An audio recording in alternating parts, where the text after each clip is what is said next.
this video, we'll generate the gamma function and its infinite product series expansion. We begin with the gamma function, array formula. Gamma of the x values from 0.26 to 2.66.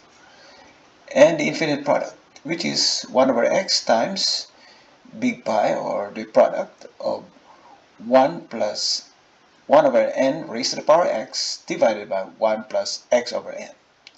And the value of n is from 1 to infinity. So we can start from 1 up to 10, which is good enough. And the array. So array formula. We use this one. So starting with 1 plus 1 over n raised to the power x.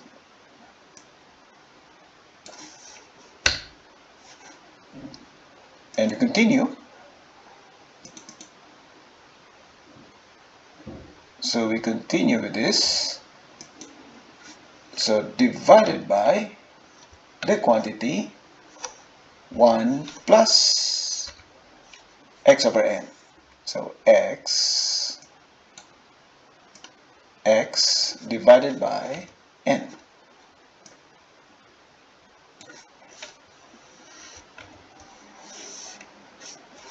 And let's close the parenthesis. Enter. Now we can complete the product. So product, that's the product from 1 to 10.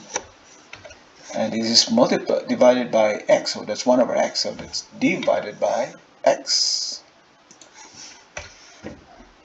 And we drag this downward to copy. And we chart this. Insert chart. And we use scatter chart. Column is label. And show the trend line under series. And the type will be polynomial. And the degree will be 8. And for the label, use the equation. We don't need this title because we need a space. We already have the equation as the label. So here's our trend line and polynomial. So let's compare.